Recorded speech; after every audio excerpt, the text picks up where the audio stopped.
अस्सलाम वालेकुम बच्चों। तो 8th क्लास मैथ की जो न्यू बुक है, आज इसकी एक्सरसाइज 2.2 का मैं करवाऊंगी क्वेश्चन नंबर 3।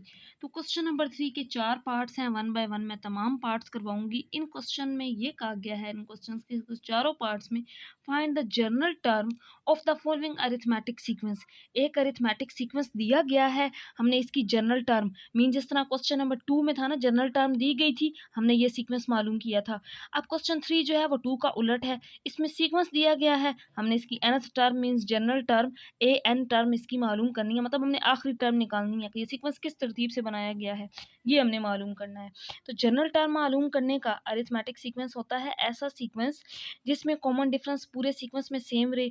13 में से अगर हम 6 निकालें तो कितना आता है 7, 20 माइनस 13 7, 27 माइनस 27। तो ये एक अरिथमेटिक सीक्वेंस है, ऐसा सीक्वेंस जिसमें हर दो टर्म्स का डिफरेंस कॉमन डिफरेंस सेम हो, उसको क्या कहते हैं, अरिथमेटिक सीक्वेंस। इसकी nth टर्म मालूम करने का फार्मूला जब मैंने डेफिनेशन लिखवाई थी उस वक्त बताया था, अगेन मैं इसमें बता रही हूँ, ये आपने याद रखना है।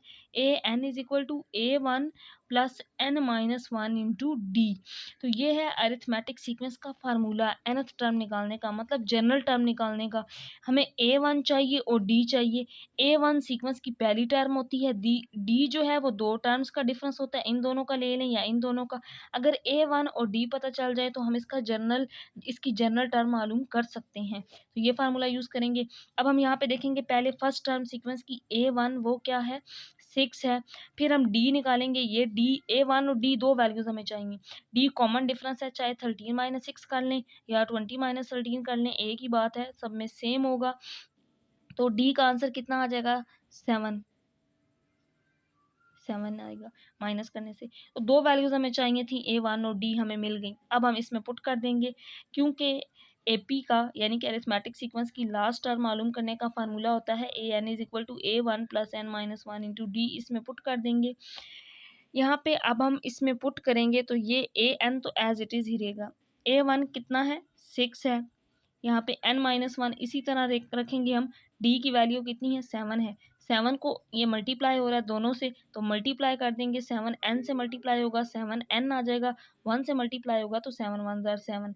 अब हम 7 n को इसी तरह लिख लेंगे, और ये दो कांस्टेंट नंबर हैं 6 और 7, इसको माइनस कर देंगे, क्योंकि प्लस माइनस माइनस होता है, बड़ी वैल्यू 7 है तो आंसर के साथ माइनस आना है। 6 में से 7 गए 1, तो ये इसकी जनरल टर्म आ गई है। अभी हमने जो इससे पहले क्वेश्चन नंबर 2 किया था उसमें ये जनरल टर्म दी गई थी, ये हमने n1 पुट किया, पहली टर्म आ गई, n2 पुट किया, दूसरी आ गई थी, फिर 3 पुट किया, तीसरी आ गई थी, तो ये general term.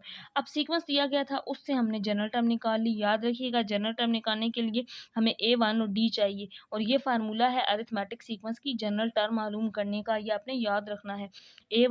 AN is equal to A1 plus n minus 1 into d. A1 sequence की पहली टर्म, D क्या है कॉमन डिफरेंस, ये हमें पता चल जाए तो हमें सीक्वेंस की कोई सी टर्म भी मालूम की जा सकती है। तो यहाँ से हमने अब AN निकाल लिया, इसकी जनरल टर्म निकाल ली। इसके बाद करते हैं पार्ट नंबर 2। तो बच्चों इसके बाद है पार्ट नंबर 2, जिसमें भी इसमें भी यही कहा गया कि जनरल टर्म निकालें।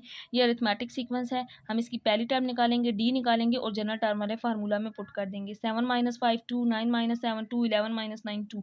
हमें पता चल गया ये अरिथमेटिक सीक्वेंस है जिसकी पहली टर्म 5 है, हमें D की वैल्यू चाहिए, 7 माइनस 5 कर देंगे तो आंसर आ जाएगा 2। तो जनरल टर्म मालूम करने का फार्मूला है AN is equal to A1 plus n minus 1 into d. इस फार्मूला में अब हम वैल्यूज पुट कर देंगे। A1 कितना है 5 है, n माइनस 1 को इसी तरह हम लिखेंगे, D की वैल्यू 2 आई है। अब हम इसको सिंप्लीफाई कर लेंगे, जस्ट 2 को मल्टीप्लाई करेंगे, 2n आ जाएगा, 2 1 ज़ार 2।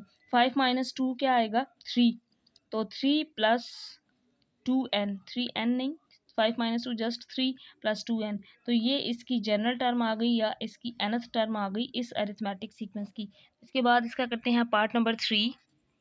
तो इसके बाद बच्चों है पार्ट नंबर 3, जिसमें ये सीक्वेंस दिया गया है। ये एक अरिथमेटिक सीक्वेंस है, क्यों अरिथमेटिक सीक्वेंस है, कॉमन डिफरेंस सेम है। देखें 9 माइनस 4 5, 14 माइनस 9 5, 19 माइनस 14 तब भी 5। ये एक अरिथमेटिक सीक्वेंस है, हम A1 और D निकालेंगे, और इसकी जो ये फार्मूला होता है ना, ये वाला जो ऊपर वाले क्वेश्चन में यूज़ किया है जनरल टर्म निकालने का, इसमें A1 और D की वैल्यू पुट करके यहाँ से जनरल टर्म मालूम कर लेंगे बाकी दोनों पार्ट्स की तरह। तो A1 की वैल्यू है 4, यहाँ से हम फाइंड कर लेंगे D। डी कॉमन डिफरेंस है, चाहे 14 में से 19 माइनस कर दें, चाहे 19 में से 14 या 9 - 4। तो पहली दो टर्म्स का मैं ले रही हूँ, तो डी की वैल्यू आ गई 5। तो एपी यानी कि अरिथमेटिक सीक्वेंस, एपी कहते हैं इसी को ही, अरिथमेटिक प्रोग्रेशन या अरिथमेटिक सीक्वेंस। तो इसकी nth टर्म मालूम करने का फार्मूला है, जनरल टर्म मालूम करने का फार्मूला है an = a1 + n - 1 × d। अब इस फार्मूला में हमने वैल्यूज पुट कर देनी है। a1 कितना है, 5 है, n - 1। इसी तरह डी की वैल्यू a1 4 था, d 5 है, पुट कर दिया। 5 को अंदर मल्टीप्लाई कर देंगे, 5n - 5। अब ये तो प्लस है 5n, इसको पहले लिख लिया। अब ये माइनस था, इस वजह से मैंने बाद में लिखा है। आप पहले भी लिख सकते हैं, -1 + 5n लिख सकते हैं। 4 - 5, तो आंसर इज -1। तो ये इसकी nth टर्म यानी कि जनरल टर्म मालूम करने का फार्मूला। एक सीक्वेंस दिया गया था जो कि अरिथमेटिक सीक्वेंस था, उसकी जनरल टर्म हमने निकालनी थी। तो इसका आंसर होगा आपके पास 5n - 1। इसके बाद करते हैं इसका लास्ट पार्ट, पार्ट नंबर 4। बच्चों इसके बाद इसका आखिरी पार्ट है, पार्ट नंबर 4। ये एक अरिथमेटिक सीक्वेंस है। अरिथमेटिक सीक्वेंस क्यों है, देखें, 12 - 2 10, कॉमन डिफरेंस सेम है, 22 - 12 तब भी 10। हमने इसकी जनरल टर्म निकालनी है, उसके लिए हमें a1 और d चाहिए। तो सीक्वेंस की पहली टर्म a1, इसकी वैल्यू 2 है, फिर हम d निकाल लेंगे, 12 - 2, तो डी का आंसर आ गया 10। अब हम जनरल टर्म निकाल सकते हैं। जनरल टर्म का फार्मूला होता है, ये याद रखना है, an = a1 + n - 1 × d। तो हमें a1 की वैल्यू पता है 2, d की वैल्यू भी पता है, वो हम इसके अंदर पुट कर देंगे। d कितना है, 10 है, तो 2 10 को अंदर मल्टीप्लाई कर दें, 10n - 10। अब हम यहाँ पे 10n को इसी तरह लिख लेते हैं, और 2 में से जब 10 को माइनस करेंगे तो जवाब क्या आएगा, 10 बड़ी वैल्यू है, इसके साथ माइनस है, आंसर में माइनस। 2 में से 10 निकालें, 8 बचता है, -8। तो ये इसकी जनरल टर्म निकालने का फार्मूला आ गया। यही हमने मालूम करना था। ये एक सीक्वेंस दिया गया है, इसकी जनरल टर्म क्या होगी, और ये एक अरिथमेटिक सीक्वेंस था। क्यों था, क्योंकि कॉमन डिफरेंस सारी टर्म्स का सेम था। 12 - 2 10, 22 - 12 भी 10 आता है।